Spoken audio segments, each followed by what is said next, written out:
Bem, então, vamos lá. É, Quando o Fedro e o Sócrates iniciaram a discussão deles, né, eles pensaram sobre duas coisas, né? Sobre o que faz um bom discurso, e isso a gente viu no último encontro, né? E sobre, então, como que as pessoas elaboram, né, a arte de escrever, e se ela é pertinente ou não, e quando ela é pertinente ou não, né? Então, é disso que vai falar a última parte do Fedro, né? Essa parte, ela é convencionalmente chamada de crítica à escrita, né? Porque a gente vai ver que o Sócrates, ele vai elaborar uma série de pressupostos, né? Uma série de passos a serem seguidos para aqueles que querem elaborar um discurso escrito. Porque basicamente é o seguinte, o discurso escrito, ele tem uma natureza radicalmente diferente do discurso falado, né? Porque o discurso escrito, ele não responde de volta, né? Ele, se questionado, ele fica mudo. E, se a pessoa não entende, ele não pode reelaborar de outra maneira, ele só pode sempre dizer o mesmo, né? Então, ele é um discurso cristalizado. Ora, como é que o discurso cristalizado cabe na prática filosófica? Se a gente viu que a prática filosófica é uma arte da espontaneidade, a arte da fluidez com o desejo, né, de se deixar levar pelos interesses, da investigação vívida pela verdade, de pergunta e resposta, né, de interrupção e de, enfim, né, ela acontece dentro do fluxo da vida, né? Como é que a escrita, então, se vincula a essa busca pela verdade, né? É possível praticar filosofia pela escrita? Isso é um problema que se levanta, né? Porque enfim, nós, né, estando aqui no século XXI, sabemos que a tradição filosófica ela é uma tradição que se vincula de maneira muito forte à escrita, né? O que a gente tem em filosofia, né, é sobretudo o estudo dos clássicos, né? E os clássicos já morreram. O que a gente tem deles são escritos, né? Do próprio Platão, por exemplo, né? O que a gente tem deles são textos escritos. E será que esses textos, então, correspondem a uma prática filosófica pertinente ou são simplesmente registros, são simplesmente palavras que não servem à prática filosófica? Então, como é que isso funciona, né? Como é que ele vai conseguir juntar, então, esses dois aspectos aparentemente contraditórios, né? A arte de fazer filosofia de forma fluida, né? E a arte de escrever de forma congelada, fixa. Né? Como é que isso se resolve? Bom, ele vai dizer o seguinte, né? Essa parte da crítica escrita começa com uma narração muito interessante, né? Sobre a invenção da escrita. Então, que é um mito famoso, né? Que é, enfim, que a gente conhece, né? Mas que eu vou ler aqui para vocês esse trechinho. Então, ele diz: o que falta ainda, estou lendo aqui em 274b. O que falta ainda tratar Desculpe. O que falta ainda é tratar da conveniência ou inconveniência da escrita. Que condições fazem-na bela ou imprópria ou não? Sabes então em que condições agrada-se mais a Deus, quer no agir, quer no falar, quer no que respeita os discursos? Pergunta para o Fedro. E o Fedro diz não, de modo algum, né? E tu, sabes? Sócrates diz: eu só tenho a dizer o que ouvi dos antigos, e a verdade eles a sabem. Mas se pudéssemos descobri-la por nós mesmos, haveríamos nós de ainda ter algum cuidado com a opinião humana? E o Pedro responde: perguntas algo ridículo, mas conta o que queres dizer ter ouvido. E aí o Sócrates diz o que ouviu dos antigos, né? Ele diz: pois ouvi que nos arredores de Náucrates, no Egito, havia um dentre os deuses de antigamente, cuja ave sagrada é a que chamam de Ibis. O nome dessa divindade, por sua vez, é Tote. O primeiro a descobrir tanto o número como o cálculo, e ainda a geometria, a astronomia, além do gamão, dos dados e também a escrita. O rei de todo o Egito, sendo então Tamos, sediado na parte alta da grande cidade que os helenos chamam de Tebas egípcia, e ao seu deus Amon, indo Tote procurá-lo, mostrou-lhe suas artes e disse-lhe que deviam ser distribuídas entre os demais egípcios. O rei perguntou-lhe então que utilidade teria cada uma delas, e ao ouvir as explicações, para algumas fez elogios, para outras críticas, segundo lhe pareciam boas ou não.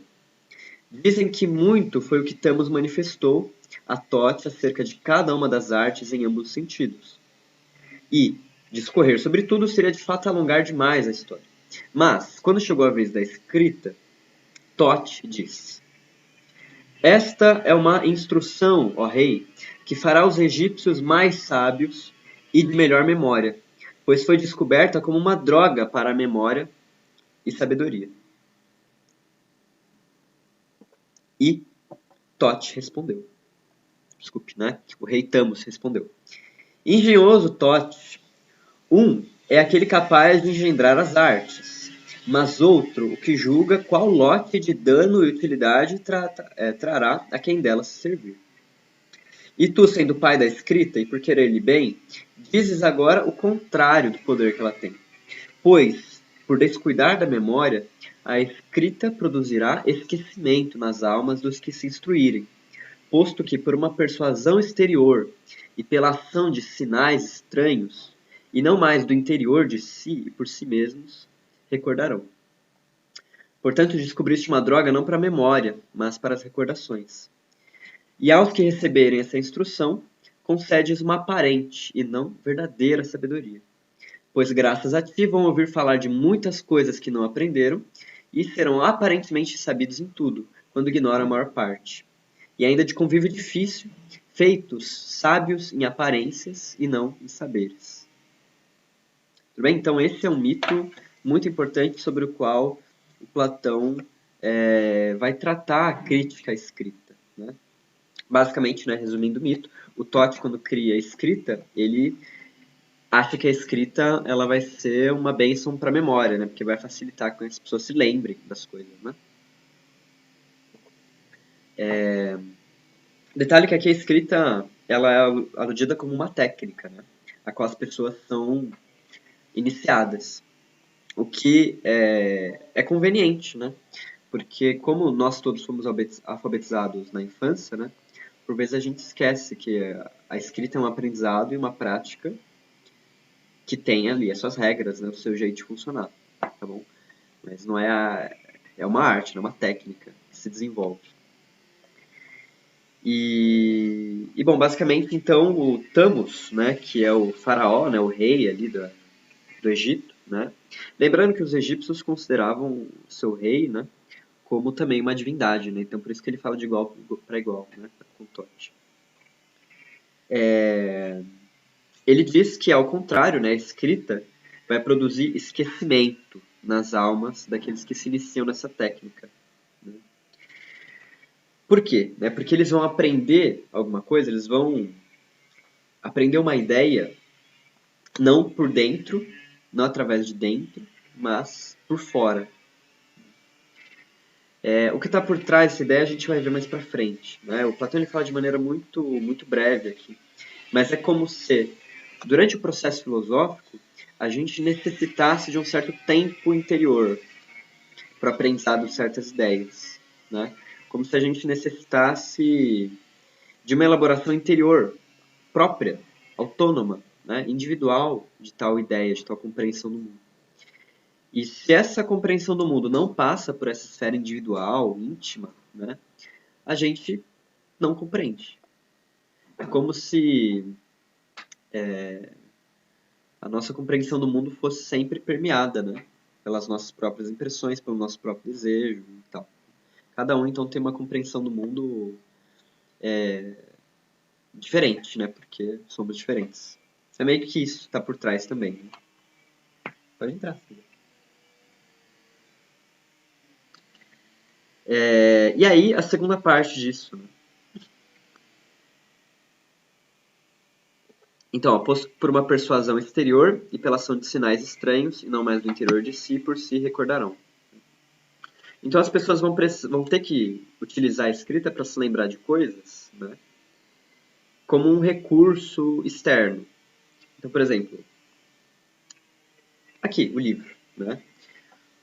Eu estou fazendo o esforço de reconstituir as ideias do Platão aqui a partir do livro, né, do documento escrito do Fedro.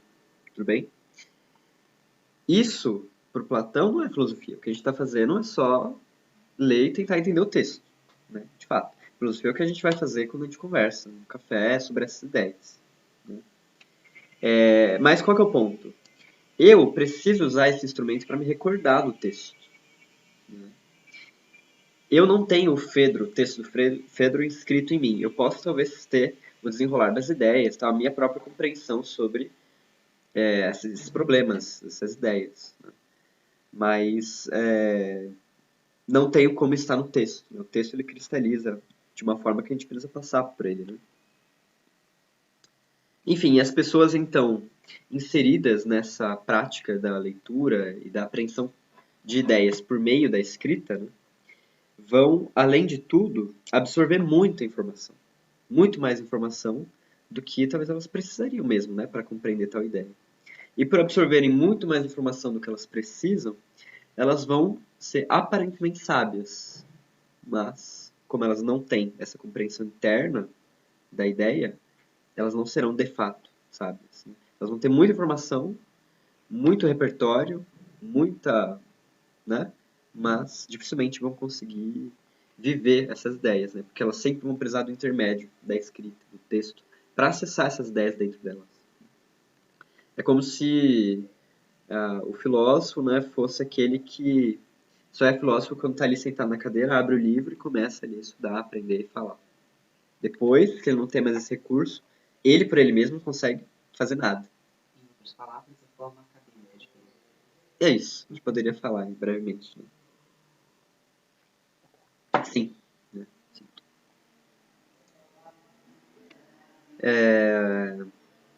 Tudo bem, aí o Fedro elogia, né? Ele fala, com que facilidade, né? Produz uma história egípcia de onde, ou como queiras, né? Sócrates.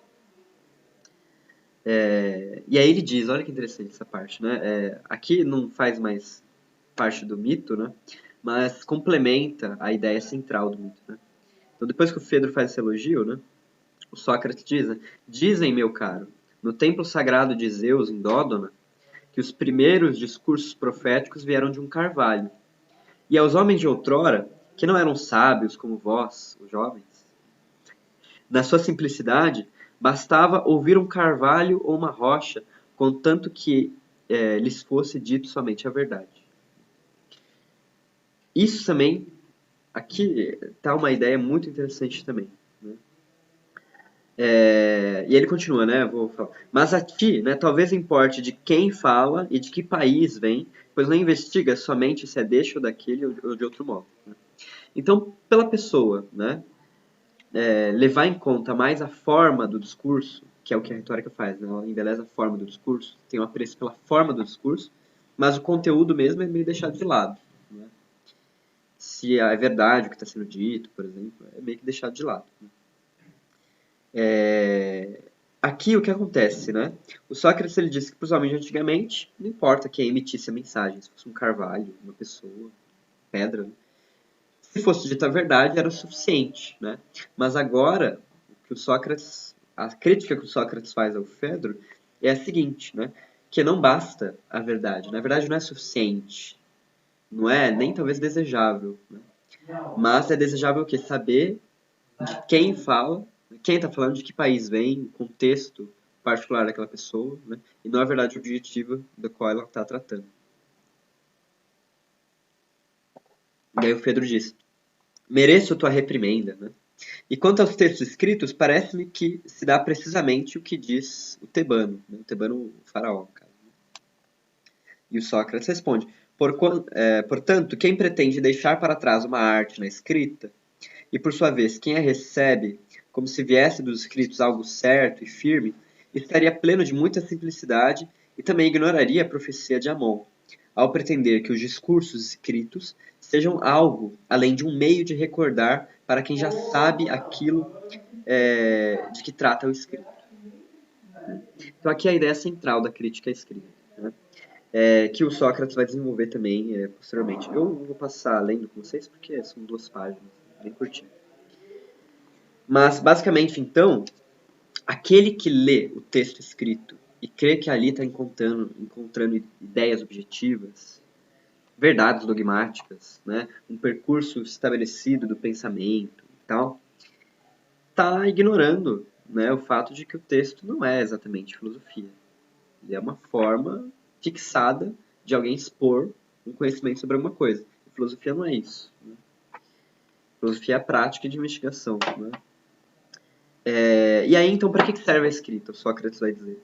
A escrita serviria, então, como um modo, né, um instrumento para recordar aquilo que você já sabe.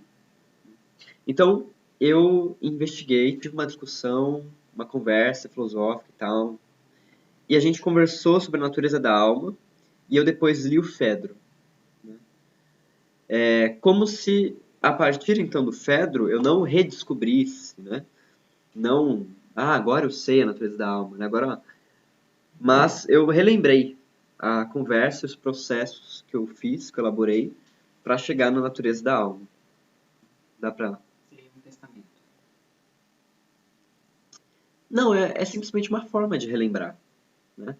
Imagina, por exemplo, que você foi num lugar maravilhoso, né? E você ganha ali de presente uma pintura daquele lugar. Não é exatamente o lugar, não vai te trazer tudo sobre o lugar, mas o que vai te trazer aqui? Uma memória. Né? Da mesma forma, por que uma memória? Porque o quadro ele não se mexe, igual o texto. Né? Ele não se mexe, ele não muda. Se você olhar ele hoje, amanhã, você vai ver as mesmas coisas. Né? O que influencia mesmo na sua leitura daquele quadro é o que você tem dentro, a memória que você coloca naquilo. Da mesma forma, né, para você obter conhecimento sobre alguma coisa, você precisa ter antes uma memória anterior daquilo. Para você, por exemplo, reconhecer um corpo belo, você precisa ter anteriormente visto, contemplado o belo, né, lá naquele voo das almas. Então é meio que por aí.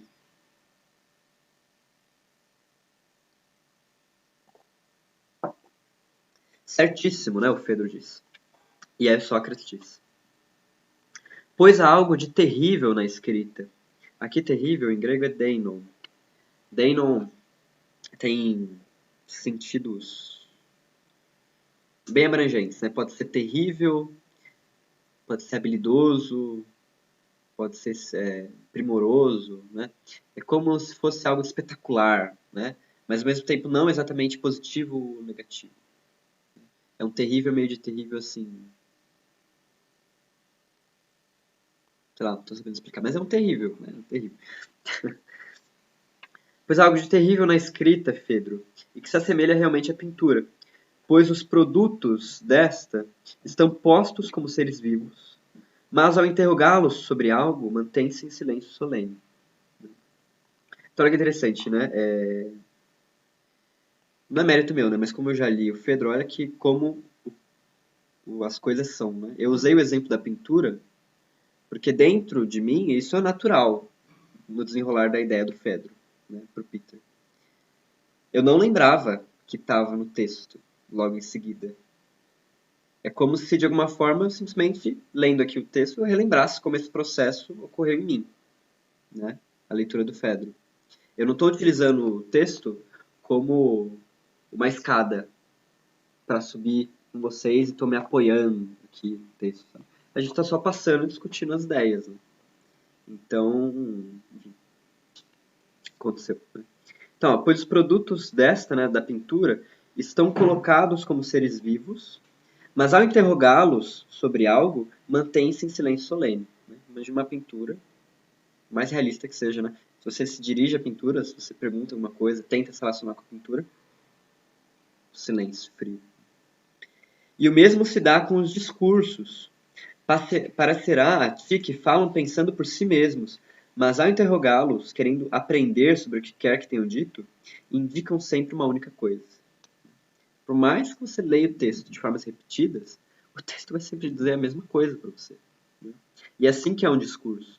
Assim que é o discurso sofístico, não é? Impessoal, impassível, né? Dirigido às massas e impassível de ser respondido. Né? Percebam como a escrita, ela naturalmente se direciona à arte retórica, a arte de produção de um discurso fixado, porque a escrita é naturalmente fixa, né? Então, como é que eu deixo essa arte maleável, né? Como é que eu, então, faço a filosofia acontecer por meio da escrita? Né? Por que é que a gente tem que ler Platão, por exemplo? Né? Não, sei lá, esquecer isso. Então, percebam que o Platão, quando ele coloca crítica à escrita, ele vai desenhando um problema no qual ele mesmo se insere.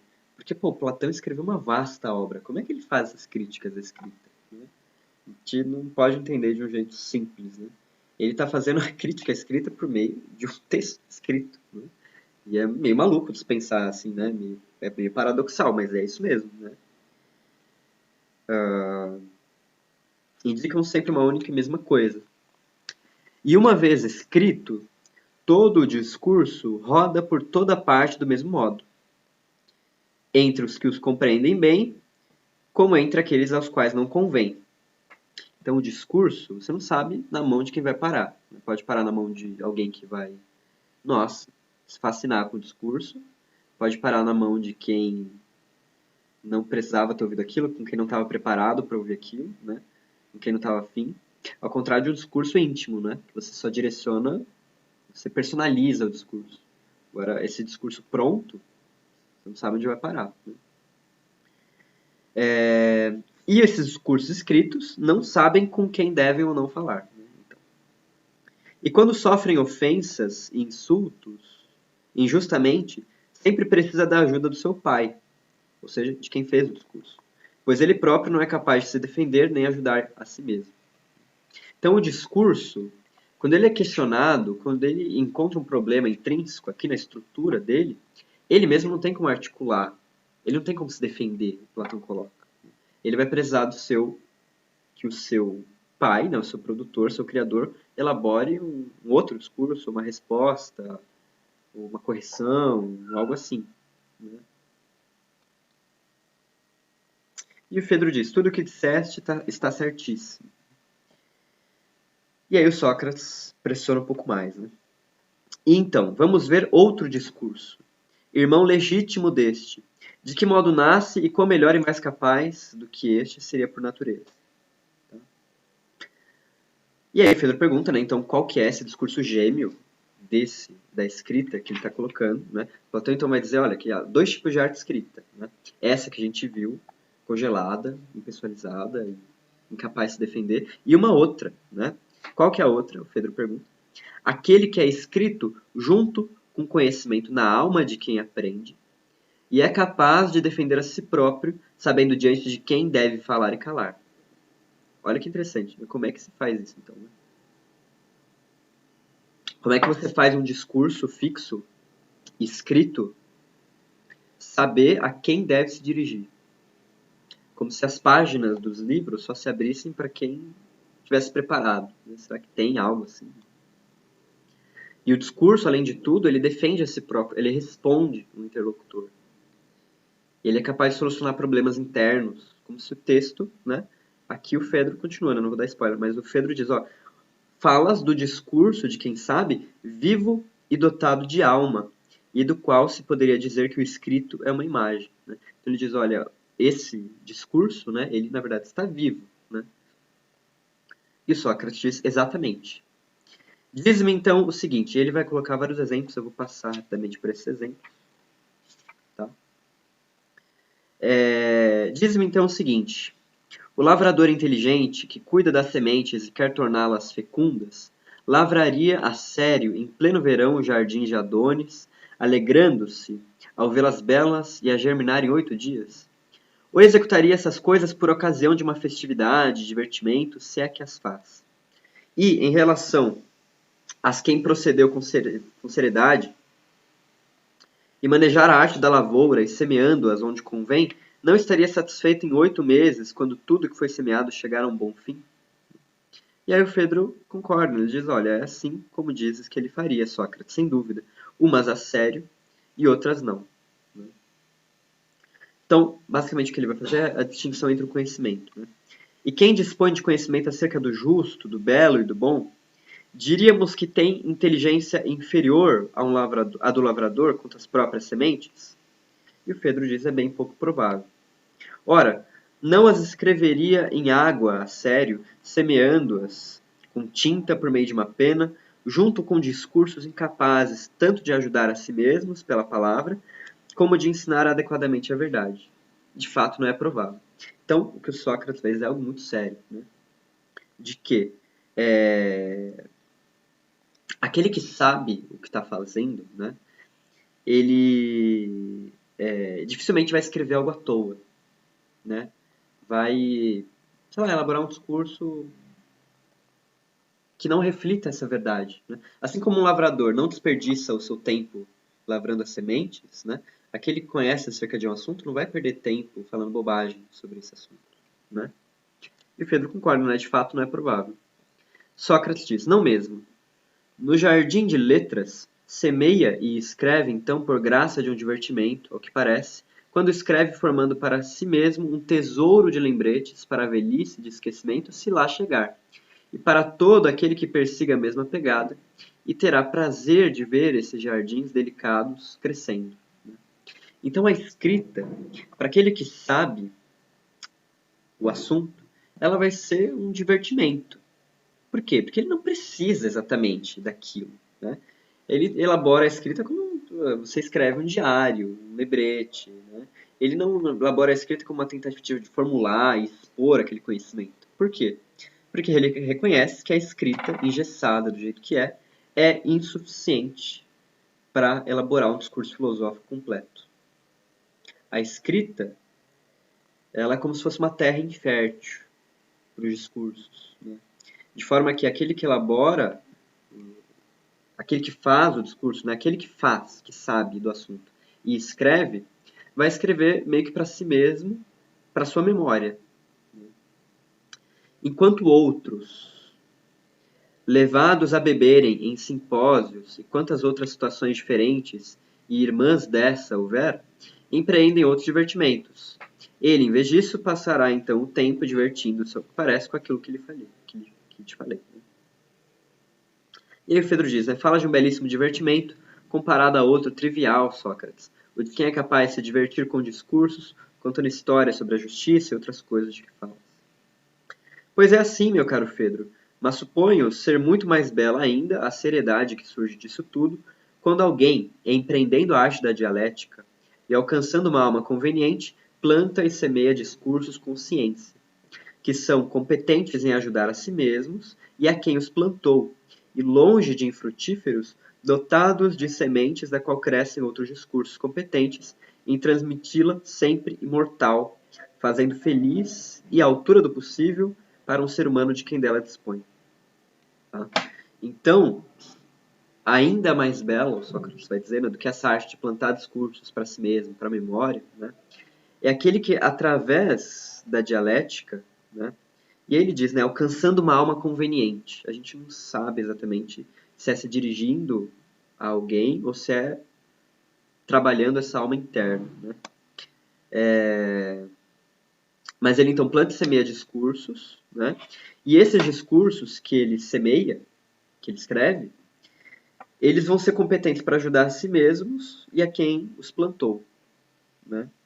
E ainda, eles vão ser reprodutores, né? Eles vão fazer o seguinte, ó, vão ser dotados de sementes da qual crescem outros discursos competentes. Então esse é o discurso feliz, né? O bom discurso escrito é esse discurso que defende a si mesmo, né? Que usa da dialética, então, para defender a si mesmo, expor a natureza das coisas, e ainda deixa um espaço para que outros discursos nasçam em cima dele, né? Sobre esse assunto.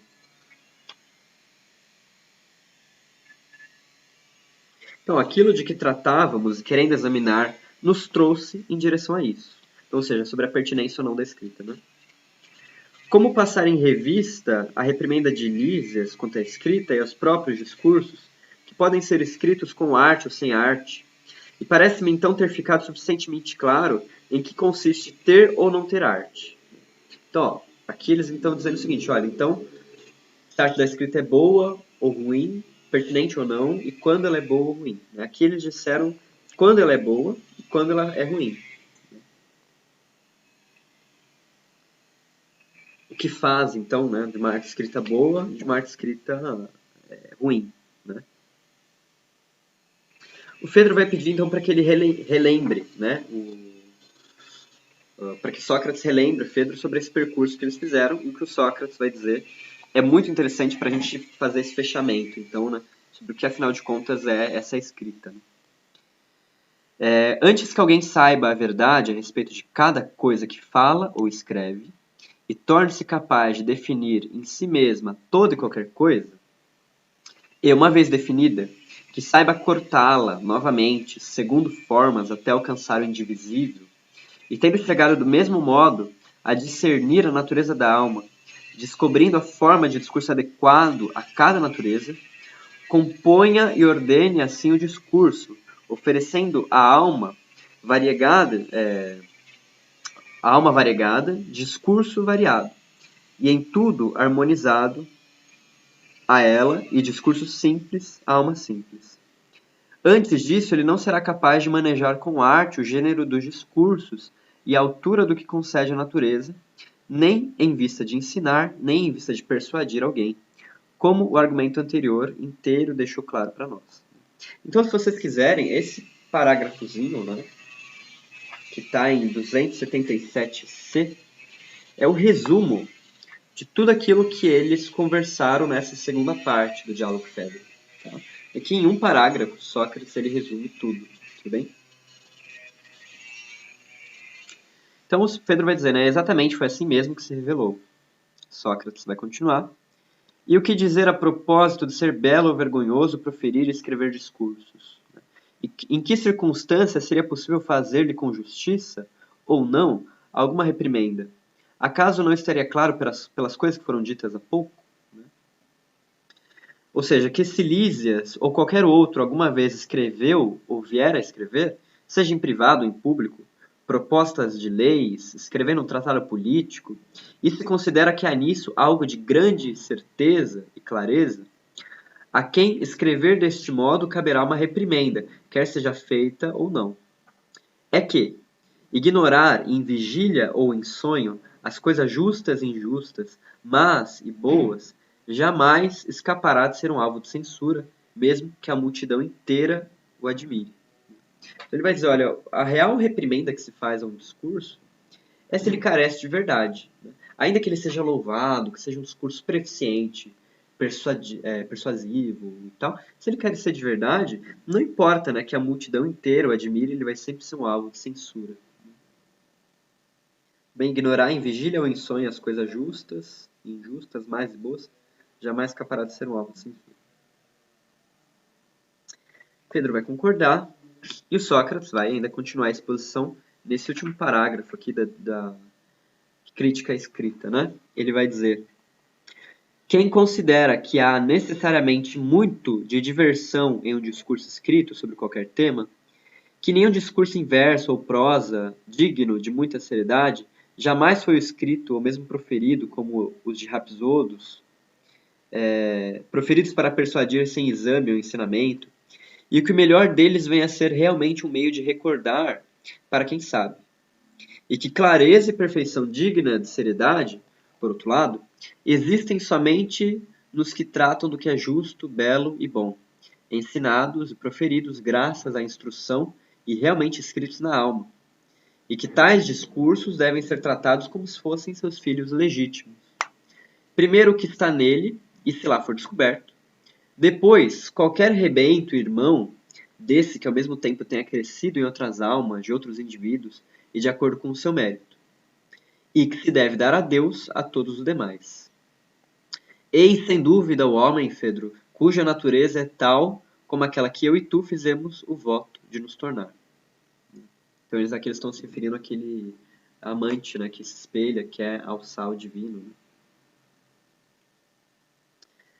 Tudo bem, gente? Então, para resumir, a concepção da escrita aqui no Fedro é que a escrita ela tem valor de ensino, mas ela é, sobretudo, uma compilação de recordações que servem somente para aquele que já fez esse percurso. A escrita é um meio de relembrar as coisas, né? De reconstituir certas discussões que a gente vai ter numa real discussão filosófica. Né? Aqui, olho no olho, vivos, né? tudo bem? E o discurso é um apoio, né? O texto escrito é um apoio.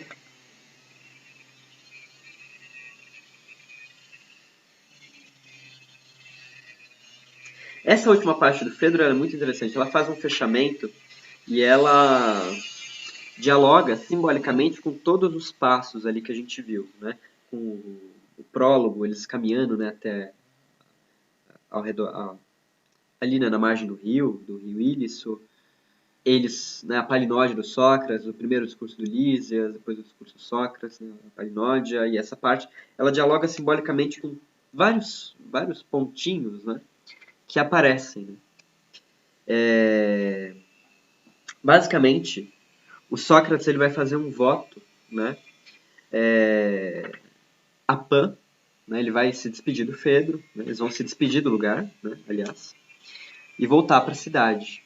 Eu vou ler aqui rapidamente essa parte, que é bem curtinha, né? É o epílogo do Fedro.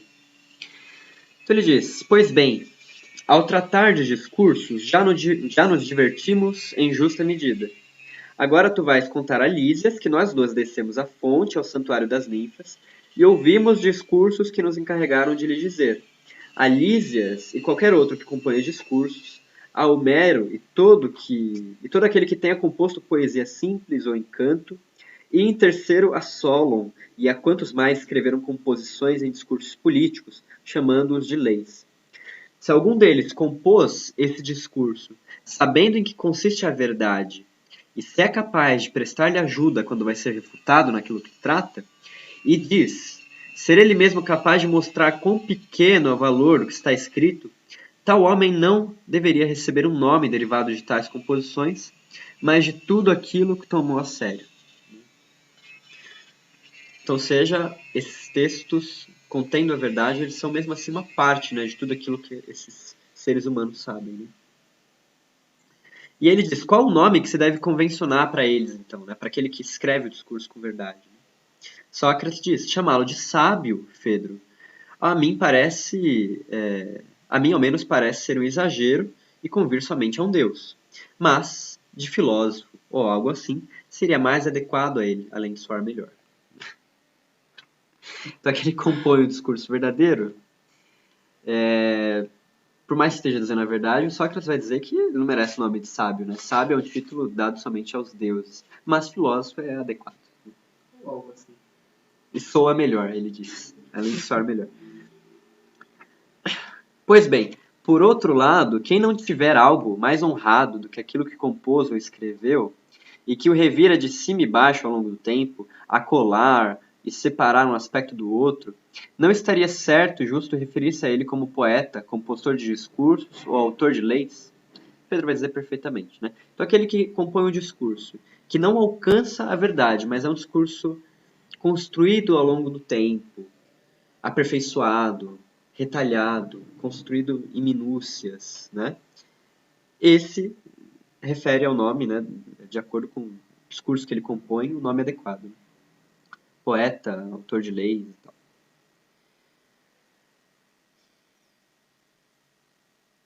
E aí o Fedro, né, vai agora deixar o Sócrates uma sinuca.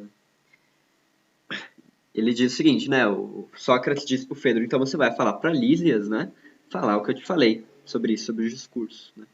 Pedro vai dizer, claro, vou falar. E você, né, vai falar do teu amigo, né, pois não devemos deixar de lado o teu amigo. E Sócrates vai dizer, de quem se trata? E o Fedro, do belo Isócrates. O que tem para anunciar a ele, Sócrates? O que diríamos ele ser? Né? O Isócrates, ele é um personagem interessante também na filosofia, né? Ele é um compositor de discursos e, ao que parece, também um filósofo. Né? Dele a gente tem alguns textinhos, né? Os fragmentos também. A gente não sabe muita coisa, mas a gente sabe que ele se caracteriza também como os pré-socráticos. Né? Enfim, o Sócrates tinha uma relação com ele. Né? Então, o Sócrates responde, Sócrates ainda é jovem, Fedro, contudo gostaria de dizer aquilo que profetizo para ele. O que seria? Sócrates diz, em relação aos seus dotes naturais, parece-me superior no que concerne aos discursos ao círculo de Lísias, e também ter mais nobreza na mistura de seu caráter.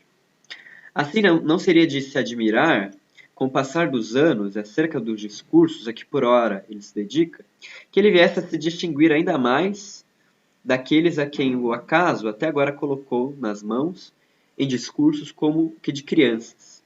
E caso isso não fosse o bastante para ele, se viesse a conduzir-se para algo mais elevado por um impulso mais divino. Pois certa filosofia, meu caro, é inerente por natureza ao pensamento desse homem. Eis o que eu proclamo, da parte dos deuses locais, a Isócrates como meu favorito, e tu a Lísias como teu. Que assim seja, né? Mas vamos que a força do calor já abandonou. E aí estão se despedindo do lugar. E se fizéssemos, contudo, um voto aos deuses desse lugar antes de partir? E Fedro disse certamente. E aí a oração a Pan, né? Para terminar aqui o Fedro. Sócrates diz: ó bem-amado Pan, e quantos deuses aqui estão, concedei que eu me torne belo quantas coisas interiores, que sejam amigas das internas, quantas forem as exteriores. Que eu tome o sábio por rico, e que o monte de ouro que me caiba seja o tanto que nem carregar, nem levar possa outro, senão um homem de bom senso. Precisas ainda de algo mais, Fedro? Para mim o voto está feito na medida. Junta um voto de tudo isso para mim, pois é comum o que cabe a amigos. E Sócrates diz, vamos. E assim termina o Fedro. Tá? Tudo bem?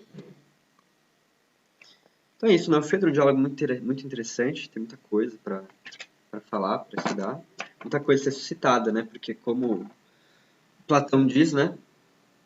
Um bom discurso é um discurso vivo e que permite que outros nasçam a partir dele. Né? Então acho que o intuito do Platão quando escreve as obras é meio que esse, né? Suscitar, provocar a prática filosófica. Bem, vou encerrar aqui a gravação.